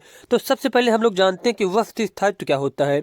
वस्तु स्थायित्व से यह तात्पर्य है कि जब छोटा बच्चा होता है पहली अवस्था में, जो संवेदी गामक अवस्था होती है जीन पियाजे के अनुसार, जिसकी एज होती है 0 से 2 वर्ष, तो इस अवस्था का गुण होता है वस्तु स्थायित्व की क्वालिटी पाई जाना। यह क्वालिटी पाई जाती है बच्चों में संवेदी गामक अवस्था में। तो इसमें क्या होता है कि जैसे कि छोटा बच्चा होता है, कोई चीज़ उसके सामने नहीं है तब भी वो समझ पाता है कि ये जो चीज़ हमारे सामने नहीं दिखाई दे रही है फिर भी हमारे क्या है, अगल बगल है। जैसे कि कोई छोटा बच्चा है, उसके सामने जैसे कि कोई भी व्यक्ति है छिप जाए उसके सामने से, उसके मतलब आंखों के सामने से दूर हो जाए, अगल बगल कहीं छिप जाए, फिर भी वो जान पाता है कि यह कोई जो व्यक्ति या फिर जो वस्तु है, तो ये क्या है, हमारे पास भी में है। जैसे कि कोई बच्चा है यहाँ पे, जैसे कि एक बेड बना हुआ है और यहाँ पे कोई बच्चा लेटा हुआ है, और यहाँ पे एक खिलौना पड़ा हुआ है और इससे वो खेल रहा है। उसका खिलौना नीचे गिर जाए बेड के, तो उसकी आंखों के सामने खिलौना नहीं है, उसके नीचे गिर गया है, उसको दिखाई नहीं दे रहा उसकी आंखों के सामने, फिर भी वो समझ पाता है कि जो खिलौना है हमारे आसपास ही मौजूद है। तो इसी प्रकार की जो क्वालिटी होती है उसे वस्तु स्थायित्व कहा जाता है। उसके बाद अब आपको पियाजे के बारे में कुछ पॉइंट नोट करने की, पियाजे ने कौन सा सिद्धांत दिया था, तो संज्ञानात्मक विकास का सिद्धांत दिया। संज्ञानात्मक विकास का सिद्धांत दिया था। कितनी अवस्थाएं बताई थी, 4 अवस्थाएं बताई थी। किस देश के मनोवैज्ञानिक थे, तो स्विट्जरलैंड के मनोवैज्ञानिक थे। स्विट्जरलैंड के मनोवैज्ञानिक थे। एक इनकी जो है पुस्तक याद करना है, the language of thought of the child. किसकी पुस्तक है यह, थॉट ऑफ द चाइल्ड। ये पुस्तक लिखी गई है जीन पियाजे के द्वारा। ठीक है। उसके बाद जैसे कि इन्होंने 4 अवस्थाएं बताई थी। जो संवेदी गामक अवस्था थी पहली अवस्था है और इसकी एज है 0 से 2 वर्ष, 0 से 2 वर्ष। उसके बाद पूर्व परिचालन या फिर इसे पूर्व संक्रियात्मक कहते हैं, इसकी एज होती है 2 से 7 वर्ष, 2 से 7 वर्ष। तीसरी अवस्था होती है मूर्त परिचालन या फिर मूर्त संक्रियात्मक, इसकी एज होती है 7 से 11 वर्ष, 7 से 11 वर्ष। उसके बाद औपचारिक परिचालन, जिसे अमूर्त संक्रियात्मक के नाम से भी जाना जाता है, तो ये अवस्था होती है 11 वर्ष से अधिक। जो 11 वर्ष से अधिक की एज होगी तो वह बच्चा औपचारिक परिचालन अवस्था में आएगा। तो ये सारे पॉइंट आपको नोट करने जीन पियाजे के बारे में। उसके बाद हम लोग देखते हैं नेक्स्ट क्वेश्चन। विकास में वृद्धि से तात्पर्य है, तो विकास में वृद्धि से तात्पर्य होता है आकार, सोच, समझ, कौशलों में वृद्धि। अगर यहाँ पे क्वेश्चन यह पूछा जाता कि वृद्धि से क्या तात्पर्य होता है, तो केवल वृद्धि अगर बात की जाए तब उसमें से किसी व्यक्ति की जो है वजन, किसी व्यक्ति का जो है वजन बढ़ता है, लंबाई बढ़ती है। तो ये सारी चीज़ें, मतलब जिन चीज़ों को हम माप सकते हैं, जो चीज़ें मात्रात्मक होती हैं, जो चीज़ें मात्रात्मक होती हैं वह सारी चीज़ें आती हैं वृद्धि के अंतर्गत। और विकास के अंतर्गत विकास जो होता है वह मात्रात्मक भी होता है, मात्रात्मक भी होता है, साथ साथ गुणात्मक भी होता है। विकास कैसा होता है? मात्रात्मक के साथ साथ गुणात्मक भी होता है। और वृद्धि के बारे में आपको ये पॉइंट नोट करना है कि वृद्धि जो है एक निश्चित आयु तक होती है, एक निश्चित आयु तक होती है। और जो विकास होता है, विकास जो होता है वह गर्भावस्था से स्टार्ट हो जाता है, गर्भावस्था या फिर प्रसव पूर्व अवस्था से इसकी शुरुआत हो जाती है, प्रसव पूर्व अवस्था से इसकी शुरुआत हो जाती है। और जब तक प्रत्येक व्यक्ति की मृत्यु नहीं हो जाती है तब तक प्रत्येक व्यक्ति का विकास चलता रहता है। और जो विकास ये चलता रहता है, सारे जीवन विकास चलता है, तो किस सिद्धांत के अनुसार? विकास के निरंतरता के सिद्धांत के अनुसार, विकास के निरंतरता के सिद्धांत के अनुसार संपूर्ण जीवन प्रत्येक व्यक्ति का विकास होता रहता है। उसके बाद एक पॉइंट और नोट कर लीजिए कि गर्भ में बच्चे को विकसित होने में कितने दिन लगते हैं? अभी हम लोगों ने पढ़ा था गर्भावस्था के बारे में, तो 280 दिन। कितने दिन? 280 दिन लगते हैं। अगला क्वेश्चन यहाँ पे दिया गया है, तनाव और क्रोध की अवस्था है। तनाव और क्रोध की अवस्था कहा जाता है किशोरावस्था को। किसको कहते हैं? किशोरावस्था को कहते हैं। इसी अवस्था में संवेगों में परिवर्तन होने लगता है, संवेगों में परिवर्तन किशोरावस्था में होता है, शारीरिक परिवर्तन होने लगते हैं। और इसी अवस्था में वीर पूजा की भावना आ जाती है, बच्चों में वीर पूजा की भावना आ जाती है। वीर पूजा से तात्पर्य होता है, वीर पूजा बहुत ज़्यादा क्वेश्चन पूछा गया है कि बच्चों में जो है वीर पूजा की भावना किस अवस्था में आती है, तो किशोरावस्था में। वीर पूजा से यह तात्पर्य होता है कि बच्चे किसी को अपना रोल मॉडल मानने लगते हैं और उसके जैसा बनने की कोशिश करने लगते हैं। जैसे कि भगत सिंह है, तो भगत सिंह के विचारों को अपनाएंगे। कोई जैसे कि महात्मा गांधी जैसे बनना चाहता है, कोई जो है सुभाष चंद्र बोस के जैसे बनना चाहता है, तो अपना एक रोल मॉडल बना लेते हैं और उनके जैसे जो बनने की जो उनके अंदर जो क्वालिटी आती है, तो उसे क्या कहते हैं? वीर पूजा कहा जाता है। उसके बाद किशोरावस्था के बारे में आपको एक चीज़ और नोट करना है, किशोरावस्था को संघर्ष तनाव, तूफान और विरोध की अवस्था कहा जाता है। और ये किसने कहा था? स्टैनले हॉल ने। किसने कहा था? स्टैनले हॉल ने कहा था, स्टैनले हॉल ने। यह क्वेश्चन बहुत ज़्यादा पूछा गया है कि किशोरावस्था को किसने संघर्ष, तनाव, तूफान और विरोध की अवस्था कहा है। उसके बाद बात की जाए अगर शैशवावस्था की, तो शैशवावस्था को जो है सीखने का आदर्श काल कहा था। सीखने का आदर्श काल किसने कहा था? वैलेंटाइन ने कहा था, वैलेंटाइन ने कहा था सीखने का आदर्श काल शैशवावस्था को। उसके बाद इसकी बात की जाए बाल्यावस्था की, तो बाल्यावस्था को समूह की आयु, समूह की आयु। उसके बाद गंदी आयु, समूह की आयु, गंदी आयु, चुस्ती की आयु के नाम से जानते हैं। चुस्ती की आयु के नाम से भी जाना जाता है किसको? बाल्यावस्था को। तो ये सारे पॉइंट आपको याद रखने होंगे। उसके बाद क्वेश्चन हमारा है, बालक का विकास परिणाम है। तो बालक का विकास जो होता है वह वंशानुक्रम और वातावरण की अंतःक्रिया का परिणाम होता है। बालक के विकास में वंशानुक्रम का भी प्रभाव पड़ता है और साथ साथ में वातावरण का भी प्रभाव पड़ता है। नेक्स्ट क्वेश्चन है, बालक अभ्यास एवं तत्परता से सीखता है। उपरोक्त कथन किसके द्वारा दिया गया था? तो अभ्यास एवं तत्परता से सीखता है, यह कथन दिया गया था थॉर्नडाइक के द्वारा। और थॉर्नडाइक ने जो मुख्य नियम, 3 नियम बताए थे। 3 नियम कौन कौन से थे? अभ्यास का नियम, अभ्यास का नियम, प्रभाव का नियम और तत्परता का नियम। तत्परता का नियम कितने नियम बताए थे? 3 नियम बताए थे, प्रमुख नियम। तो यही वो 2 नियम है, अभ्यास एवं तत्परता के। और तीसरा होता है प्रभाव का नियम। तो यह दिए गए थे थॉर्नडाइक के द्वारा।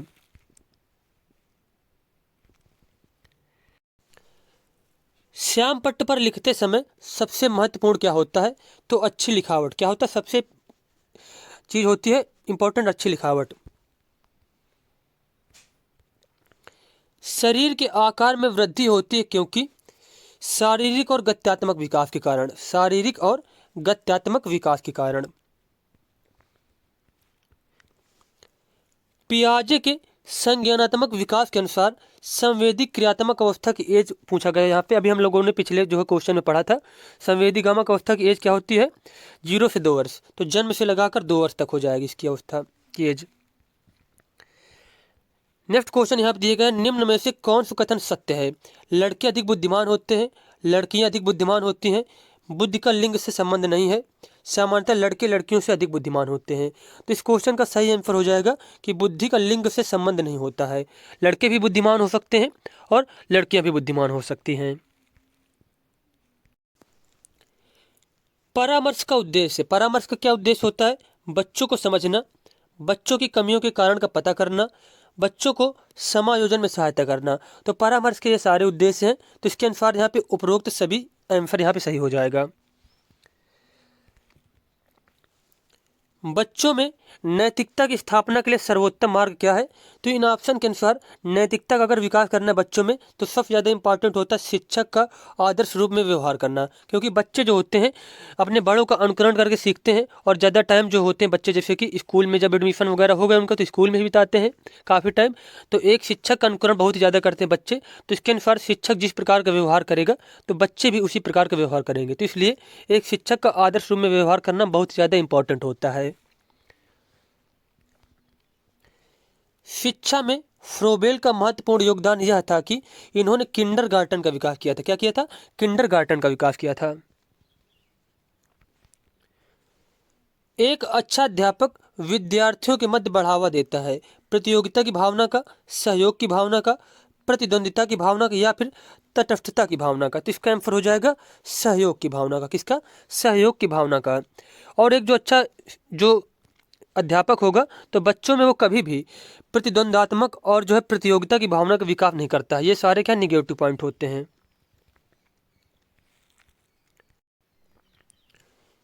शिक्षक का अति महत्वपूर्ण उद्देश्य है। तो शिक्षक का जो सबसे ज़्यादा महत्वपूर्ण उद्देश्य होता है बच्चे का सर्वांगीण विकास करना। बच्चे का जो है संपूर्ण रूप से चारों तरफ से विकास किया जाना चाहिए, मतलब 360 डिग्री में। जैसे कि 360 होता है, तो ये चारों तरफ से जो है पूरा बच्चे का विकास किया जाना चाहिए, संवेगात्मक रूप से, मानसिक रूप से भी, शारीरिक रूप से।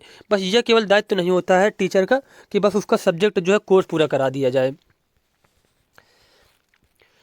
उसके बाद क्वेश्चन है यहाँ पर डैश दिया गया है, फिर तथा फिर डैश की विशिष्ट अन्योन क्रिया का परिणाम विकास के विविध मार्गों और निष्कर्षों के रूप में हो सकते हैं। तो इसका आंसर हो जाएगा वंशानुक्रम तथा पर्यावरण के विशिष्ट अन्योन क्रिया का परिणाम विकास के विविध मार्गों और निष्कर्षों के रूप में हो सकते हैं।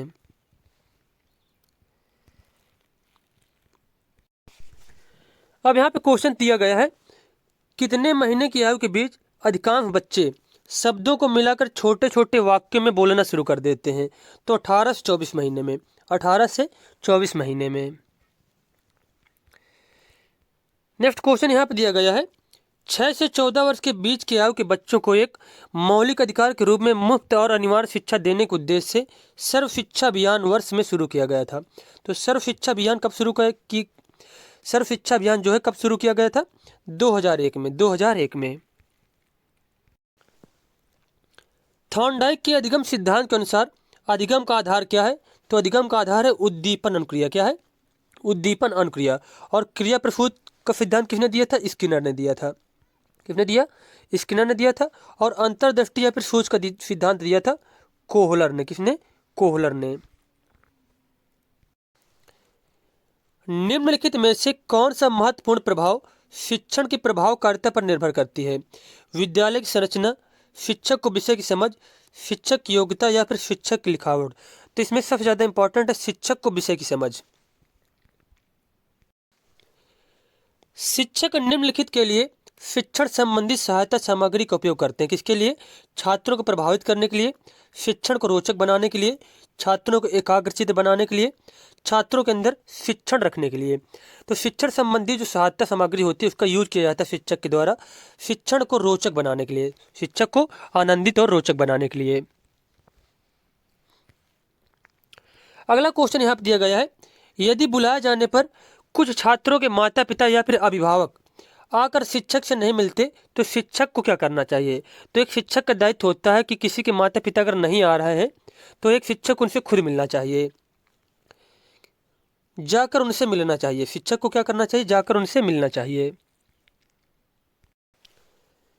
शैशवावस्था में बच्चों के क्रियाकलाप कैसे होते हैं?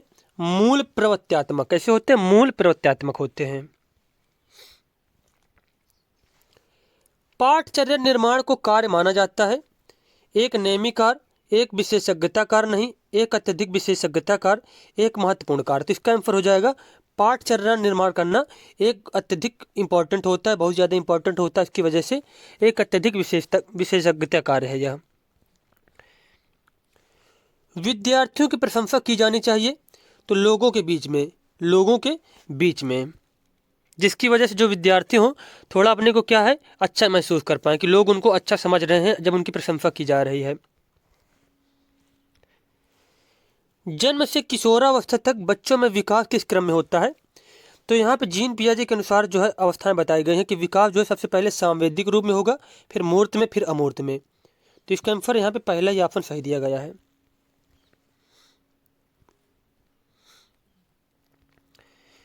अगला क्वेश्चन यहाँ पे दिया गया है, अपने अनुभवों और लक्षणों के आधार पर उपकरणों में खराबी के कारण की परिकल्पना का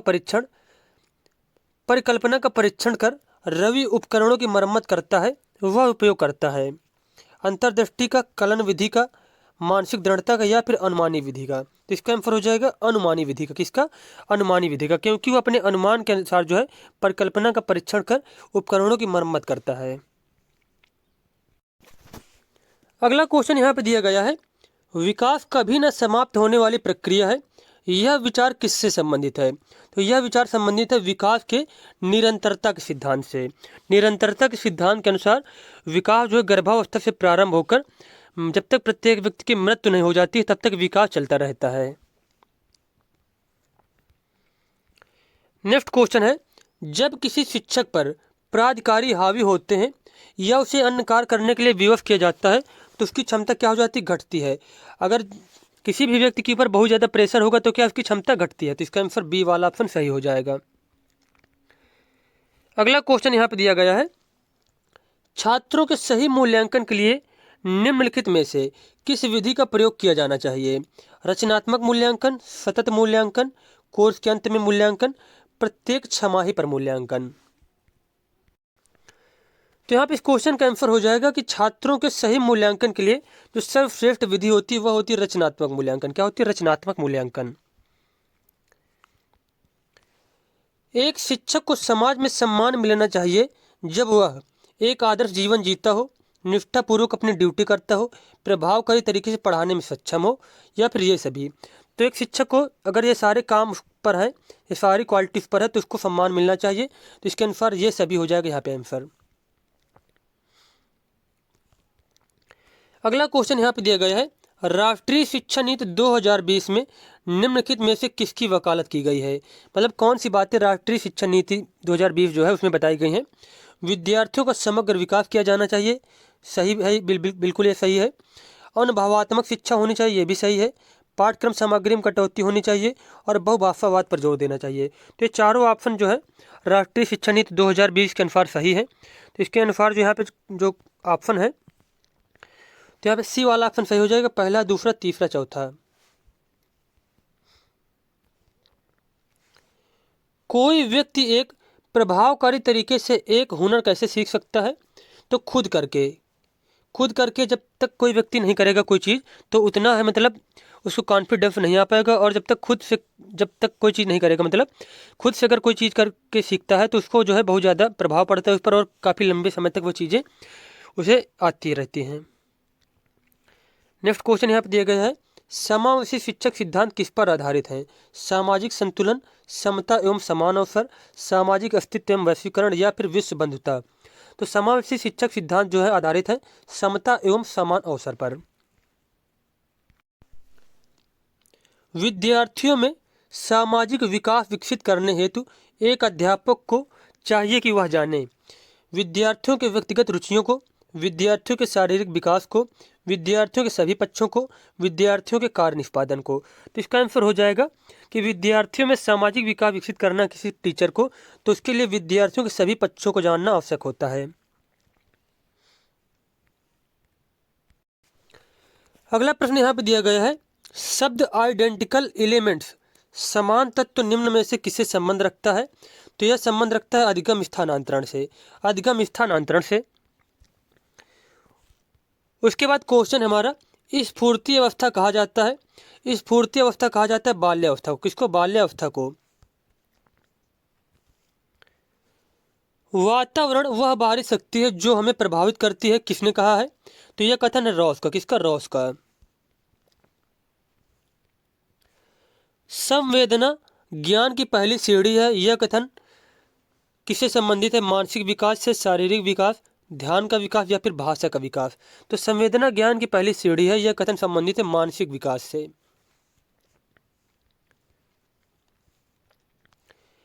मानव विकास के संबंध में कौन सा कथन गलत है?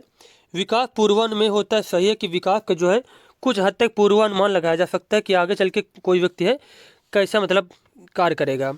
उसके बाद विकास समान से विशिष्ट की ओर होता है, ये भी सही है। विकास रेखीय होता है, तो यह ऑप्शन गलत हो जाएगा, क्योंकि विकास जो होता है रेखीय नहीं होता है बल्कि सर्पिलाकार होता है। कैसा होता है? सर्पिलाकार होता है, सर्पिलाकार होता है। विकास निरंतर होने वाली प्रक्रिया, तो यह भी कथन यहाँ पे सही दिया गया है। तो इस क्वेश्चन में पूछा गया गलत ऑप्शन, तो इसके अनुसार सी ऑप्शन गलत है, तो यही ऑप्शन सही हो जाएगा। नेक्स्ट क्वेश्चन है, जीवन का अनोखा काल माना जाता है बाल्यावस्था को। किसको? बाल्यावस्था को। उसके बाद एक पॉइंट आपको और नोट करना इसमें से कि जीवन का अनोखा काल किसे कहा जाता है? बाल्यावस्था को कहा जाता है। ये तो आप लोगों ने पढ़ लिया, लेकिन जीवन का अनोखा काल बाल्यावस्था को किसने कहा था? कोल तथा ब्रूस ने। कोल तथा ब्रूस ने, कोल तथा ब्रूस ने। नेक्स्ट क्वेश्चन यहाँ पे दिया गया है, निम्न में से कौन सा वंशानुक्रम का निकाय नहीं है? समानता, भिन्नता, प्रत्यागमन, अभिप्रेरणा। तो यहाँ पे अभिप्रेरणा जो है यह वंशानुक्रम का निकाय नहीं है। नेक्स्ट क्वेश्चन है, 20वीं शताब्दी को बालक की शताब्दी कहा जाता है, यह कथन है क्रो एंड क्रो का। किसका? क्रो एंड क्रो का। उसके बाद क्वेश्चन है, इस अवस्था को मिथ्या परिपक्वता कहा जाता है, मिथ्या परिपक्वता कहा जाता है। किस अवस्था को? बाल्यावस्था को। किसको? बाल्यावस्था को। शैशवावस्था की विशेषता नहीं है शारीरिक विकास की तीव्रता, दूसरों पर निर्भरता, नैतिकता का होना, मानसिक विकास में तीव्रता। तो इस क्वेश्चन का आंसर हो जाएगा कि शैशवावस्था की जो है विशेषता नहीं है नैतिकता का होना, जबकि शैशवावस्था में शारीरिक विकास तेजी से होता है, छोटे बच्चे होते हैं इस वजह दूसरों पर निर्भर होते हैं, और मानसिक विकास में भी तीव्रता होती है इस अवस्था में। उसके बाद नेक्स्ट क्वेश्चन यहाँ पे दिया गया है कि शैशवावस्था की मुख्य विशेषता नहीं है। तो चिंतन प्रक्रिया शैशवावस्था की विशेषता नहीं होती है, जबकि सीखने की प्रक्रिया में तीव्रता, जिज्ञासा की प्रवृत्ति और अनुकरण द्वारा सीखने की प्रवृत्ति, ये सारी क्वालिटी जो है शैशवावस्था में पाई जाती हैं। नेक्स्ट क्वेश्चन यहाँ पे दिया गया है, शरीर के केंद्रीय भाग से परिधियों या अग्रांगों की ओर का जो विकास दर्शाता है, यह कौन सा विकास का सिद्धांत है? तो इसका आंसर हो जाएगा मध्य बाह्य विकास के सिद्धांत के अनुसार। मध्य बाह्य विकास के सिद्धांत के अनुसार जो विकास होता है बच्चे का, तो वह केंद्र से परिधि की ओर होता है। उसके बाद क्वेश्चन है, बिग व हेड की विशेषताओं को यहाँ पे डैश करके बताया गया है कि कौन सी अवस्था की विशेषताओं को सर्वोत्तम रूप से व्यक्त करने वाला एक शब्द है परिवर्तन। परिवर्तन शारीरिक, सामाजिक और मनोवैज्ञानिक होता है। तो इसका आंसर हो जाएगा बिग व हेड। किशोरावस्था की विशेषताओं को सर्वोत्तम रूप से व्यक्त करने वाला एक शब्द है परिवर्तन। परिवर्तन शारीरिक, सामाजिक और मनोवैज्ञानिक होता है। उसके बाद क्वेश्चन है यहाँ पे, मानव विकास कुछ विशेष सिद्धांतों पर आधारित है, निम्न में से कौन सा मानव विकास सिद्धांत नहीं है? निरंतरता सिद्धांत, अनुक्रमिकता सिद्धांत, सामान्य से विशिष्ट सिद्धांत और प्रतिवर्ती। तो प्रतिवर्ती यहाँ पे कोई भी विकास सिद्धांत नहीं, जबकि विकास निरंतर होता रहता है, अनुक्रमिकता के अनुसार क्रम से होता है और सामान्य से विशिष्ट होता है। तो ये तीन कथन जो है सही है, मतलब विकास सिद्धांत होते हैं, जबकि प्रतिवर्ती जो है विकास सिद्धांत नहीं होता। अब यहाँ पे हमारा लास्ट क्वेश्चन है, निचली कक्षाओं में खेल पद्धति मूल रूप से आधारित है विकास एवं वृद्धि के मनोसामाजिक सिद्धांत, मनोवैज्ञानिक सिद्धांत पर, शिक्षण के समाज शास्त्रीय सिद्धांत पर, शारीरिक शिक्षा के कार्यक्रम सिद्धांत पर, या फिर शिक्षण पद्धतियों के सिद्धांत पर। तो इसका आंसर हो जाएगा विकास एवं वृद्धि के मनोवैज्ञानिक सिद्धांतों पर आधारित है। पहला प्रश्न यहाँ पर दिया गया है, बच्चे की बुद्धि लब्धि 90 से 110 के मध्य है, वह है सामान्य बुद्धि वाला, प्रखर बुद्धि, उत्कृष्ट बुद्धि या फिर प्रतिभाशाली। तो इसका आंसर हो जाएगा, अगर किसी बच्चे का जो है बुद्धि लब्धि IQ लेवल 90 से 110 के बीच में है तो वह आएगा सामान्य बुद्धि के अंतर्गत। किसके अंतर्गत आएगा? सामान्य बुद्धि के अंतर्गत आएगा। और इससे संबंधित 2 पॉइंट आपको और नोट करने हैं कि जड़ बुद्धि वाला बालक किसे कहा जाता है। जड़ बुद्धि वाला बालक किसे कहते हैं? तो 71 से कम अगर IQ लेवल है, 71 से कम अगर है तो उसे कहा जाएगा जड़ बुद्धि वाला बालक।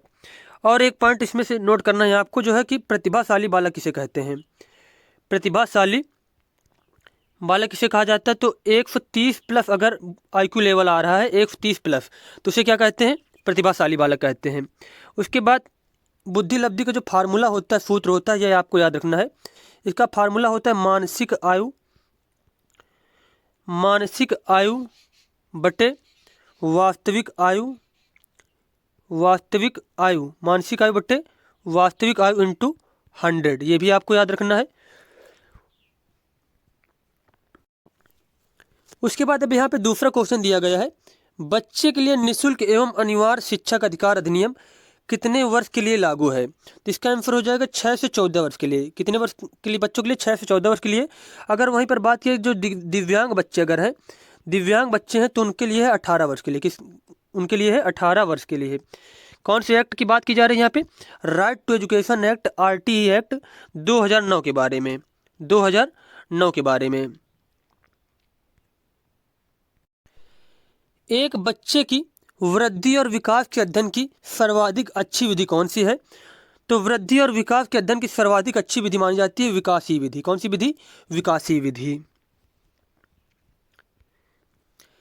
गार्डनर ने 8 बुद्धि का अधिमान निर्धारित किया, इनमें से कौन सा नहीं है?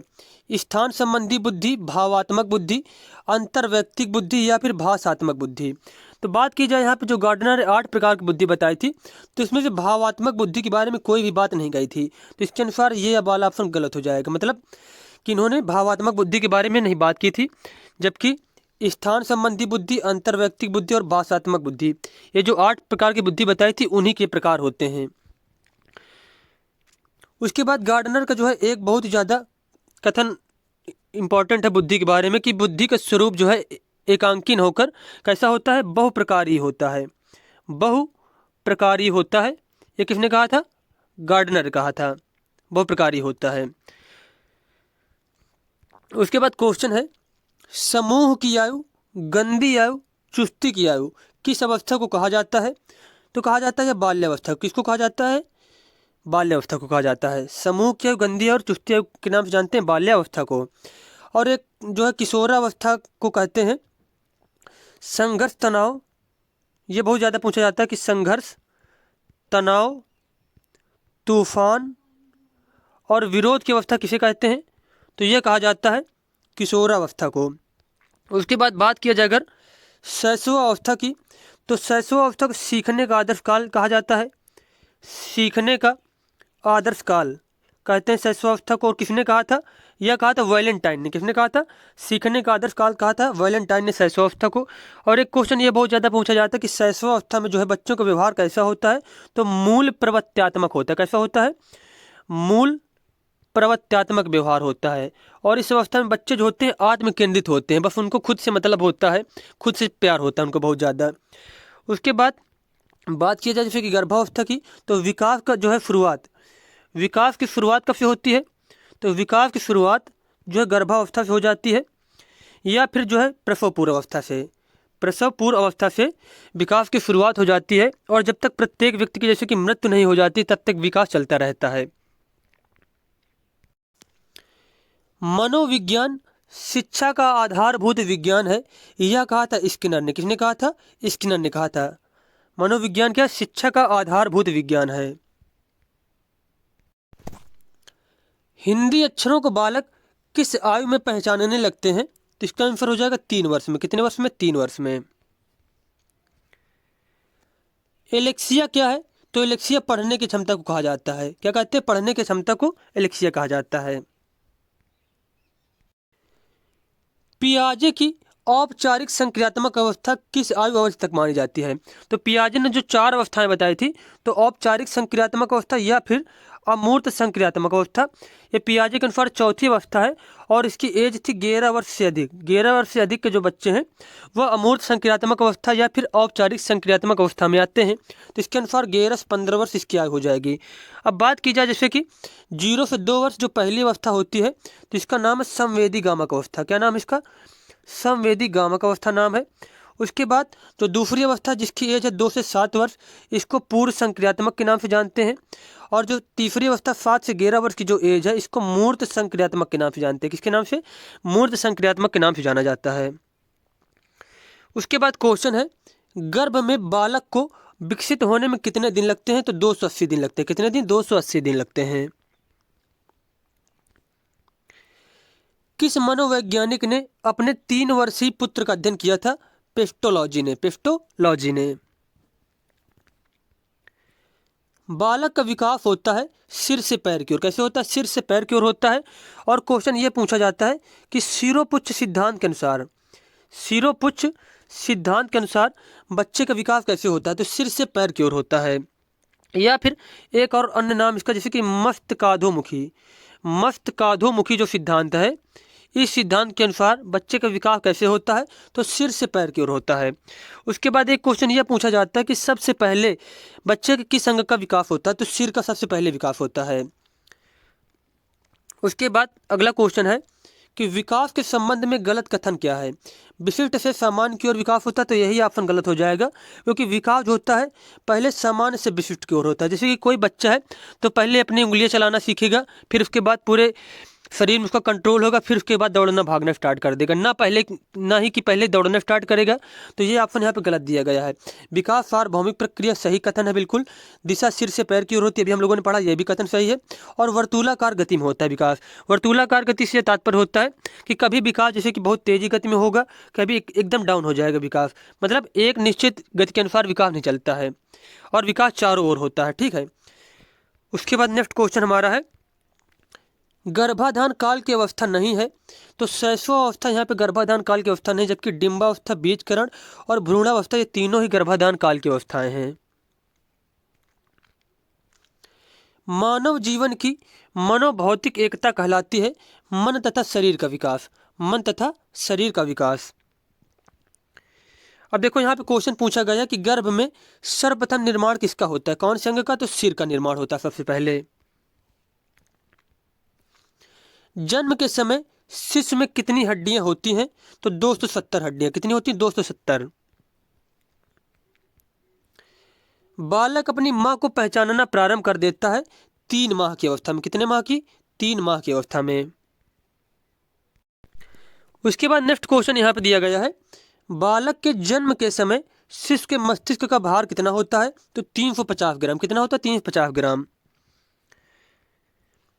कल्पना जगत में विचरण होता है, तो कल्पना जगत में विचरण होता है शैशवावस्था में कहीं कहीं लिखा मिलता है, कहीं कहीं मिलता है शैशवावस्था किशोरावस्था दोनों में।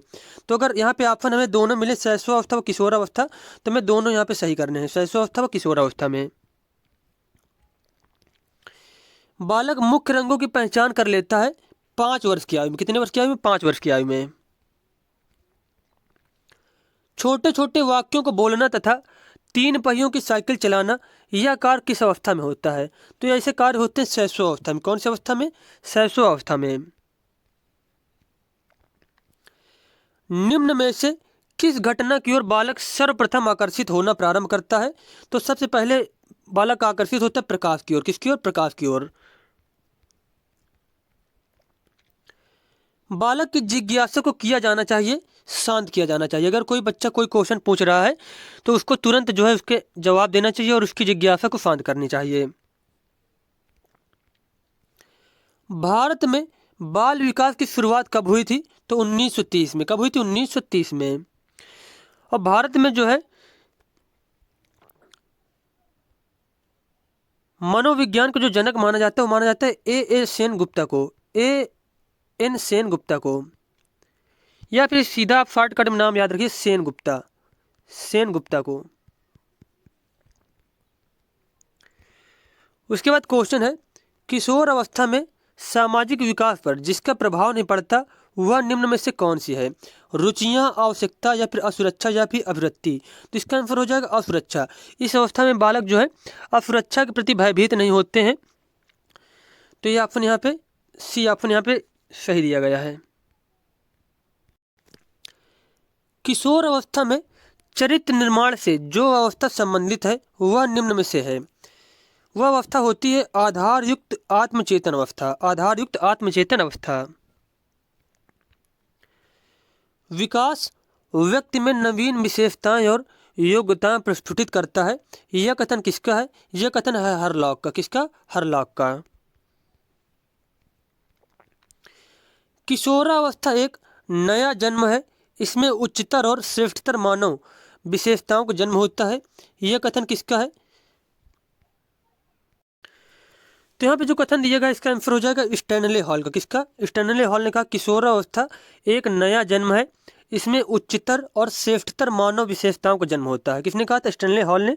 और किशोरावस्था के बारे में इन्होंने एक बहुत ज़्यादा इंपॉर्टेंट का जो है कथन पूछा जाता है पेपर में कि किशोरावस्था को संघर्ष, तनाव, तूफान और विरोध की अवस्था किसने कहा है? ये बहुत ज़्यादा क्वेश्चन पूछा गया है। तो यह कहा था स्टैनले हॉल ने। किसने कहा था? स्टैनले हॉल ने कहा था। किशोरावस्था आदर्शों की अवस्था है, सिद्धांतों के निर्माण की अवस्था है, साथ ही जीवन का सामान्य समायोजन है। यह परिभाषा देने वाले कौन है? यह परिभाषा दी थी जीन पियाजे ने। किसने? जीन पियाजे ने। मानसिक विकास का संबंध नहीं है शिक्षार्थी की वजन एवं ऊंचाई से। वजन एवं ऊंचाई से जो है मानसिक विकास का कोई भी संबंध नहीं, जबकि तर्क एवं निर्णय, स्मृति का विकास और अवबोध की क्षमता, ये सारी चीज़ें जो है मानसिक विकास से संबंधित होती हैं। मनुष्य के शरीर में हड्डियों की संख्या कम से कम होती है। तो किशोरावस्था के बाद। किशोरावस्था के बाद किशोरावस्था की प्रमुख समस्या क्या होती है? तो किशोरावस्था की प्रमुख समस्या होती है समायोजन की। किसकी? समायोजन की। किशोरावस्था बड़े संघर्ष, तूफान और विरोध की अवस्था है। यह कथन किसका है? तो यह कथन कहा है स्टैनले हॉल का। किसका? स्टैनले हॉल का। अभी हम लोगों ने पढ़ा भी था कि कथन दिया गया था स्टैनले हॉल के द्वारा।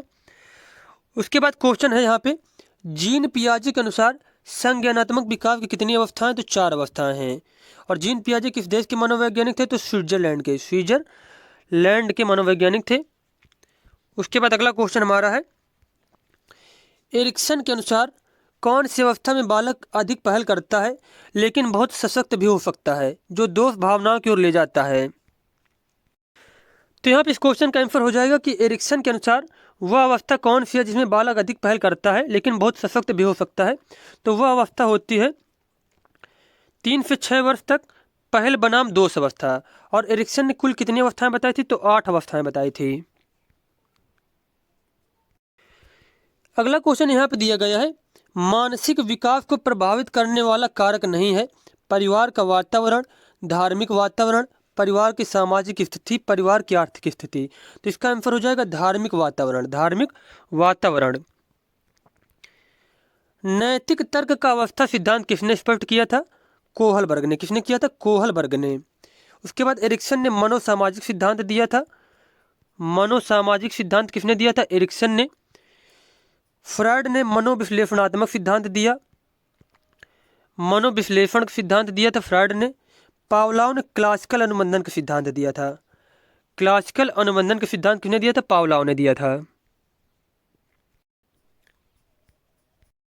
उसके बाद नेक्स्ट क्वेश्चन यहाँ पर दिया गया है, वंशानुक्रम से संबंधित प्रयोग चूहों पर किसने किया था? वंशानुक्रम से संबंधित प्रयोग चूहों पर किसने प्रयोग किया था? तो किया था ये मेंडल ने। किसने? मेंडल ने।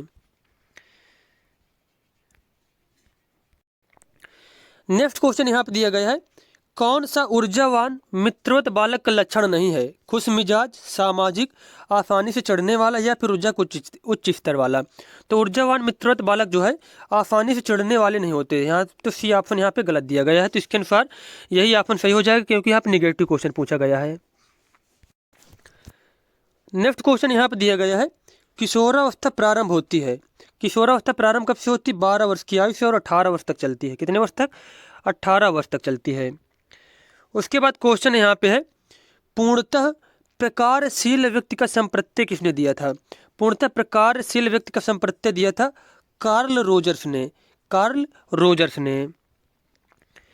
उसके बाद क्वेश्चन यहाँ पे है, निम्न में से किसने बच्चों में वस्तु स्थायित्व के विकास को समझने में सहायता की थी? तो पियाजे ने। किसने? पियाजे ने। उसके बाद क्वेश्चन यहाँ पे है, सूर्य बच्चे के साथ साथ चलता है, उसके मुड़ने का अनुकरण करता है और बच्चे की बात सुनता है। यह कथन बालक की किस लक्षण की ओर इंगित करता है? तो सजीव चिंतन की ओर, सजीव चिंतन की ओर। बच्चे समझते हैं कि जो सूर्य है ये भी क्या है? सजीव है, मतलब इसमें भी जान है। उसके बाद क्वेश्चन यहाँ पे दिया गया है, किसने यह दावा किया कि सभी भाषाओं में होने वाले कुछ सार्वभौमिक गुण जन्मजात होते हैं? तो यह कहा था नॉम चॉम्स्की ने। किसने कहा था? नॉम चॉम्स्की ने। उसके बाद क्वेश्चन है, फ्राइड के अनुसार निम्न में से कौन सी विकास की अवस्था में बच्चे का ध्यान जननांगों की तरफ जाता है? तो लैंगिक अवस्था में। कौन सी अवस्था में? लैंगिक अवस्था में। अगला क्वेश्चन यहाँ पे दिया गया है, निम्न में से कौन सा बच्चों हेतु वैफलर बुद्धि मापनी की एक निष्पादन मापनी है? तो इसका आंसर हो जाएगा चित्रपूर्ति, चित्रपूर्ति। अगला क्वेश्चन यहाँ पे दिया गया है, बाल मनोविज्ञान का सिद्धांत प्रारंभ के 4-5 वर्षों के अनुभवों पर आधारित है। कौन से बाल मनोविज्ञान के जो सिद्धांत है प्रारंभ के 4-5 वर्षों पर आधारित है? तो मनोविश्लेषणात्मक सिद्धांत। कौन सा? मनोविश्लेषणात्मक सिद्धांत। उसके बाद नेक्स्ट क्वेश्चन यहाँ पे दिया गया है, ए बायोग्राफिकल स्केच ऑफ इन्फेंट किसने लिखी थी? तो डार्विन ने। यह पुस्तक लिखी गई डार्विन के द्वारा। और हमारा लास्ट क्वेश्चन यहाँ पे है 50 नंबर, मानकीकृत परीक्षण का अर्थ क्या होता है? विश्वसनीयता, वैधता या फिर मानक? तो इसका आंसर हो जाएगा उपरोक्त सभी। क्या हो जाएगा? उपरोक्त सभी हो जाएगा।